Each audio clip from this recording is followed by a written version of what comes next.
Breaking news చూస్తున్నారు. Danger లో ఉండవల్లి కరకట్ట భవనానికి సంబంధించిన విజువల్స్ మీరు చూస్తున్నారు. డేంజర్ లో ఉంది ఉండవల్లి కరకట్ట పక్కనున్న భవనాలకు సంబంధించి విజువల్స్. అయితే అక్కడ విజువల్ని చూస్తే మీకు అర్థమవుతుంది అక్కడ ఎటువంటి పరిస్థితి ఉంది అనేది.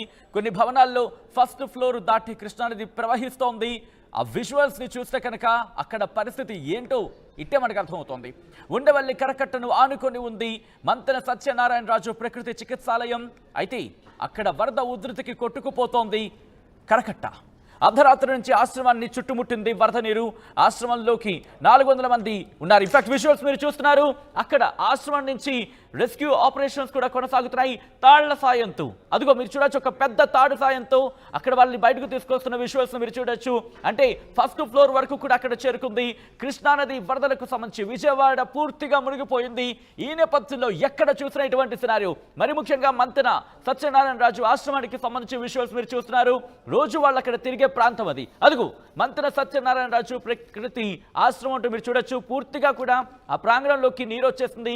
వరద నీరు చుట్టుముట్టింది. దీంతో అక్కడ వరద సహాయక చర్యలు వేగవంతం చేసింది ప్రభుత్వం.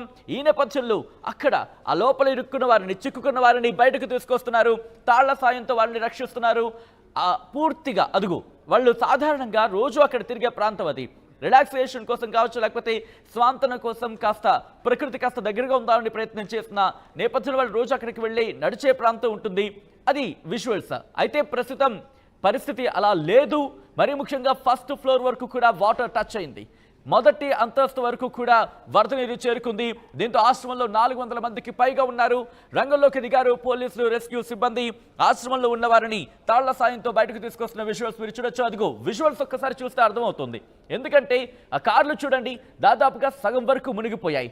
రోడ్ల మీదకు కూడా వరద నీరు వచ్చి చేరిన సందర్భాన్ని మనం చూడొచ్చు. పూర్తిగా మంతెన సత్యనారాయణ రాజు ప్రకృతి ఆశ్రమాన్ని వరద నీరు చుట్టుముట్టింది.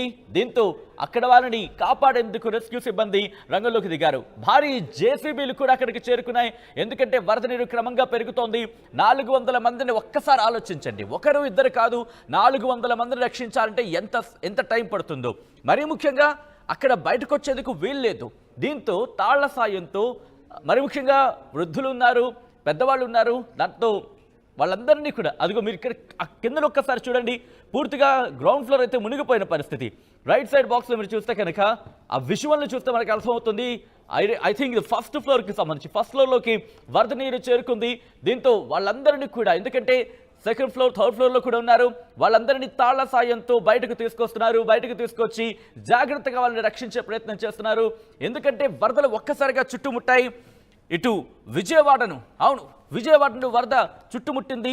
ఈ నేపథ్యంలో అక్కడ పరిస్థితి మీకు కళ్ళ కట్టిని చూపించే ప్రయత్నం చేస్తుంది ఆర్టీవీ.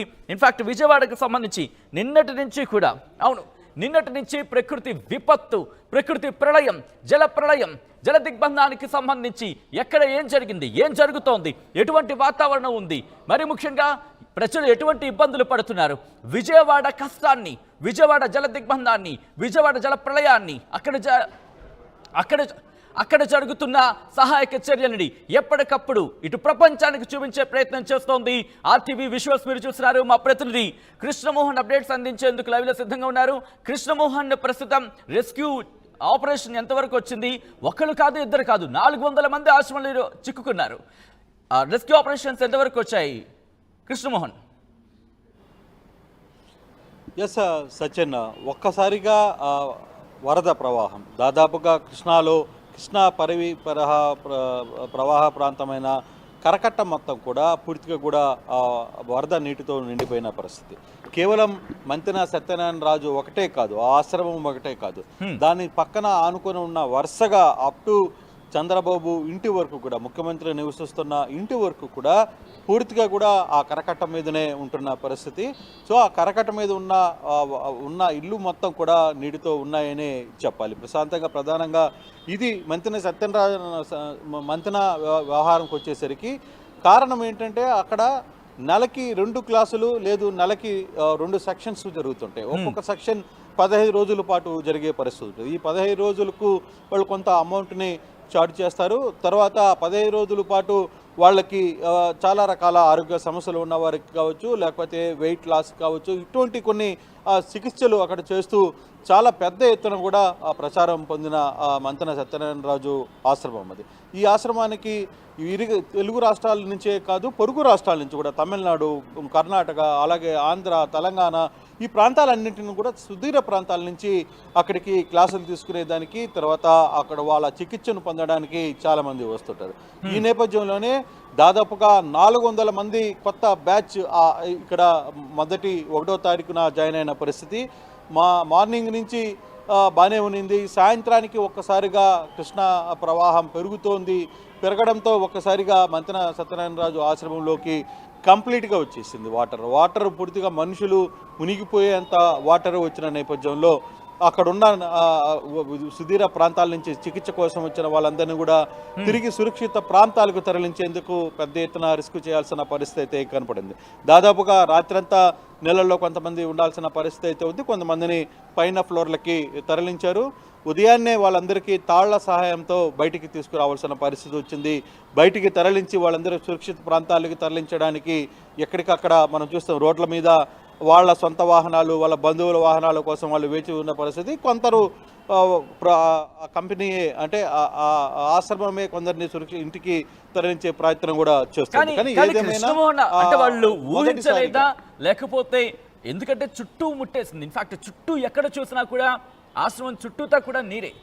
అంటే వాళ్ళకి అంచనా లేదా, లేకపోతే వస్తున్న సందర్భంలో కమ్యూనికేట్ చేసే ప్రయత్నం చేయలేదా? ఏం జరిగింది?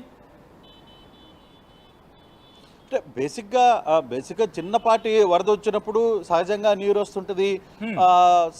సేమ్ అదే ఆ కరకట్ట ఏరియాలో ఉన్న కేవలం అదొకటే కాదు, గోకరాజు గంగరాజు ఆశ్రమం ఆయనది ఒక గెస్ట్ హౌస్లు ఉన్నాయి, చాలామంది గెస్ట్ హౌస్లు ఉన్నాయి, కొన్ని ఆశ్రమాలు ఉన్నాయి. హరే రామ హరే కృష్ణకి సంబంధించిన కొంత అక్కడ అదే ప్లేస్లో అంటే పూర్తిగా కూడా కరకట్టకి ఆనుకొని కృష్ణాకి బ్యారేజ్ మీద ఈ కట్టడాలన్నీ ఉన్నాయి. గతంలో కూడా ఈ కట్టడాలని తొలగించాలి అనేది ఒక పెద్ద చర్చ జరిగింది. ఆ చర్చలో చాలా పెద్ద కాంట్రవర్సీ అయింది. కొన్ని ఆశ్రమాలని కూల్చేశారు. అలాగే గత ప్రభుత్వంలో కూడా ఏకంగా ప్రభుత్వం నిర్మాణం చేసిందని, అది కూడా బఫర్ జోన్లో కరకట్టగా అనుకుని బఫర్ జోన్లో కట్టారని చెప్పి జగన్మోహన్ రెడ్డి రాగానే అక్కడున్న బిల్డింగ్ని కూడా ఐఏఎస్ల మీటింగ్ బిల్డింగ్ని కూడా కూల్చేసిన పరిస్థితి. సో అటువంటి కరకట్ట మీద ఇప్పుడు చాలా ఆశ్రమాలు ఉన్నాయి. అక్కడ ఇవన్నీ కూడా ఉన్న నేపథ్యంలో వాటన్నిటి కూడా దాదాపుగా నీళ్లు చేరడం, కేవలం అదొకటే కాదు, దాదాపుగా ఆ ప్రాంతం ఆ కరకట్ట మీద ఉన్న అన్ని హౌసెస్ కావచ్చు, అక్కడున్న ఇష్యూస్ కావచ్చు, లేకపోతే అక్కడున్న కొన్ని గెస్ట్ హౌస్లు కావచ్చు, ఆశ్రమాలు కావచ్చు, వాటన్నిటిలో కూడా నీటి ప్రవాహం రావడంతో చాలా వరకు కరకట్ట మీదకి ఎవరిని అనుమతి కూడా ఇవ్వడం లేదు పోలీసులు. పూర్తిగా అందులో అక్కడ ప్రధానంగా ముఖ్యమంత్రి నివాసం ఉంటున్నారు. ఆ నివాసం ఉంటున్నప్పుడు కూడా అక్కడ కూడా దాన్ని అటువైపుకి పంపించట్లేదు. అయితే మంతెన సత్యనారాయణ సంబంధించి మాత్రం పూర్తిగా కూడా 400 మంది అక్కడ ఉన్న చికిత్స కోసం వచ్చిన వాళ్ళందరినీ కూడా రెస్క్యూ చేయాల్సిన పరిస్థితి వచ్చింది. సో తాళ్ల సహాయంతో వాళ్ళు అక్కడి నుంచి బయటికి తరలించారు. కొంతమందిని బయటికి ఊర్లకి పంపించే ప్రయత్నం చేస్తున్నారు. కొన్ని బస్సులు ఏర్పాటు చేస్తున్నారు, కొన్ని వాహనాలు, కొంతమందికి మాత్రం వాళ్ళ వాహనాలని పిలిపించుకునే ప్రయత్నం అయితే చేస్తున్నారు. కొంత అక్కడ నిర్లక్ష్యం ఉంది అనేది చెప్తున్నారు. ఎందుకంటే చాలా ప్రాంతాల నుంచి డబ్బు కట్టి మరీ ఆశ్రమంలోకి చేస్తారు. వాళ్ళేం ఉచితంగా చేయట్లేదు, అక్కడ డబ్బు తీసుకునే అన్ని కార్యక్రమాలు చేస్తారు. అటువంటి పరిస్థితుల్లో కొంత కేర్ చేసుకోవాల్సిన బాధ్యత కూడా ఉంది. కానీ అక్కడ ల్యాప్సెస్ వాళ్ళు ఊహించలేదు. ఇంత ఒకసారి బయటకు వచ్చి మాట్లాడిన సందర్భం ఏమైనా కనిపిస్తోందా? ఆయన బయటకు వచ్చి ఆ రిస్క్ ఆపరేషన్ కి సంబంధించి ఏమైనా చెప్పే ప్రయత్నం జరిగిందా? అది ఏమీ జరగలేదు అనుకుంటాను. బేసిక్గా అక్కడ లోపలికి ఎవరిని అనుమతి ఉండదు సచిన్. లోపలగా కొంత మనకి అక్కడ ఉన్న కొంత సమాచారం అందిస్తున్న దాన్ని బట్టి అయితే అటువంటిది ఏమీ జరగలేదు. కాకపోతే చాలామంది సుదూర ప్రాంతాల నుంచి వచ్చిన వాళ్ళందరూ కొంత ఇబ్బందుల్లో ఉన్నాం, అక్కడ సడన్గా ఏం జరిగిందో అర్థం కాలేదు అని చెప్పడం వల్ల కొంత ఆ వీడియోని సేకరించగలిగాం. ఆ వీడియోస్ని వచ్చిన తర్వాత అంటే అసలు ఏం జరిగిందో కూడా తెలీదు. సాయంత్రం 5 గంటల వరకు బాగానే ఉన్న ఆశ్రమంలో ఒక్కసారిగా సాయంత్రం నుంచి వరద నీరు రాత్రికల్లా పెద్ద స్థాయిలోకి వచ్చింది, మెట్ల వరకు చేరిపోయింది. లోపల ఉన్న వాళ్ళ సామాగ్రి మొత్తం కూడా నీళ్ళల్లో తేలియాడుతున్న పరిస్థితులు మనం చూస్తున్నాం. కంప్లీట్గా ఆశ్రమం అంతా కూడా నీటితో నిండిపోయిన పరిస్థితి. సో ఎట్టకేలకు రిస్క్ అయితే చేయగలిగారు, రెస్క్యూ చేసి కొంతమంది అందరినీ కూడా బయటికి అయితే తీసుకురాగలిగిన పరిస్థితి ఉంది. వాళ్ళందరినీ రోడ్ల మీద ఉంచారు, ప్రస్తుతం రోడ్ల మీద ఉన్నారు. వాళ్ళందరినీ వాళ్ళ బంధువులు తెలిసిన వారి కోసం ఫోన్లు అట్లా చేసుకుని వాళ్ళని అక్కడి నుంచి తరలించే ప్రయత్నం అయితే జరుగుతోంది. బహుశా అయితే ఈ సాయంత్రానికి మ్యాక్సిమం అందరినీ కూడా కొందరిని తరలించే ప్రయత్నం అయితే చేస్తారు. ఇప్పుడు హైదరాబాద్కి వెళ్ళాలనుకునే వాళ్ళకి మాత్రం కొంత ఇబ్బందులు తప్పవు. హైదరాబాద్ బై రోడ్డు మీద పోయే వాళ్ళకి మాత్రం రోడ్లు మార్గమధ్యంలో పూర్తిగా కూడా దెబ్బతిన్నాయి కాబట్టి హైవేలంతా కూడా కొంత వాళ్ళని ప్రత్యేకమైన ఏర్పాట్లు చేస్తున్నారు అనేది కొంత సమాచారం. కృష్ణమోహన్, అంటే ఇప్పుడు ఇంత భారీ వరద వచ్చిన నేపథ్యంలో ఆశ్రమానికి సంబంధించి కూలే ప్రమాదం ఉంది, ఆశ్రమం కొట్టుకుపోయే ప్రమాదం ఉంది అనే చర్చ జరుగుతోంది. అక్కడ అటువంటి సినారియో కనిపిస్తోందా? అటువంటి పరిస్థితులు ఉన్నాయా? బహుశా సచిన్ అంత ఉండదేమోనని అనిపిస్తుంది. ఎందుకంటే అక్కడ కట్టడాలు కావచ్చు, లేకపోతే ఆ నిర్మాణం కావచ్చు, చాలా పకడ్బందమైన నిర్మాణమే. దాంట్లో ఏమీ వేరే ఆలోచన ఏమీ లేదు. కానీ కూలిపోతుంది, పడిపోతుంది అంటే ఇక నిజంగానే ఆ తాకిడి కానీ పెద్ద ఎత్తున తాకిడి జరిగితే వరుసగా అక్కడున్న చాలా ఆశ్రమాలు, అక్కడున్న చాలామంది పెద్ద బడాబాబుల గెస్ట్ హౌస్లు కూడా కూలిపోవాల్సిన పరిస్థితి ఉంటుంది. కానీ అంత సీన్ ఉండదేమోనని అనిపిస్తుంది. అయితే ఇంకొద్ద ప్రవాహం వేగం అంటే ఇప్పటికి కూడా 11,50,000 క్యూసెక్లు ఫ్లో పెరిగింది. అంటే ఉదయం నుంచి 11,25,000 క్యూసెక్ల నుంచి 11,50,000 క్యూసెక్లకి ఇన్ఫ్లో పెరిగింది. కాబట్టి కొంత ఇబ్బందికరమైన అంశమే. తర్వాత ఆ ప్రాంతంలో ఇప్పటికే చుట్టుపక్కల ప్రాంతాలన్నీ కూడా వరదకు ముంపవుతున్నాయి. అక్కడ ఉన్న కొన్ని గ్రామాలు కూడా వరదకి ముంపవుతున్న పరిస్థితి ఉంది. అమరావతి లోపలికి లేని పరిస్థితులు కూడా మనకి చూస్తున్నాం.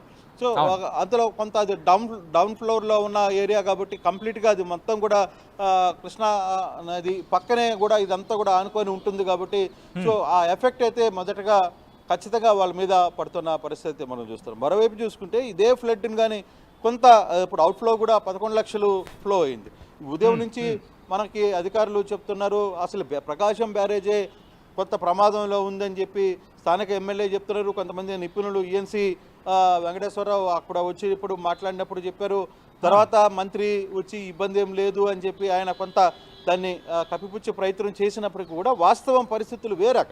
అక్కడ ఇప్పుడు దాకా కూడా జరిగిన దాంట్లో ఇంత ఫ్లో ఎప్పుడూ రాలేదు. ఎప్పుడో 1970s అప్పుడు ఆ టైంలో జరిగిన ఒక తర్వాత 9 లక్షలు వస్తే 9 లక్షల క్యూసెక్లు వరద వచ్చిందని చెప్పి పెద్ద స్థాయిలో అనుకున్నారు. కానీ ఈరోజు 11.5 లక్షకి చేలిపోయింది. 11.5 లక్షల తర్వాత ఫర్దర్గా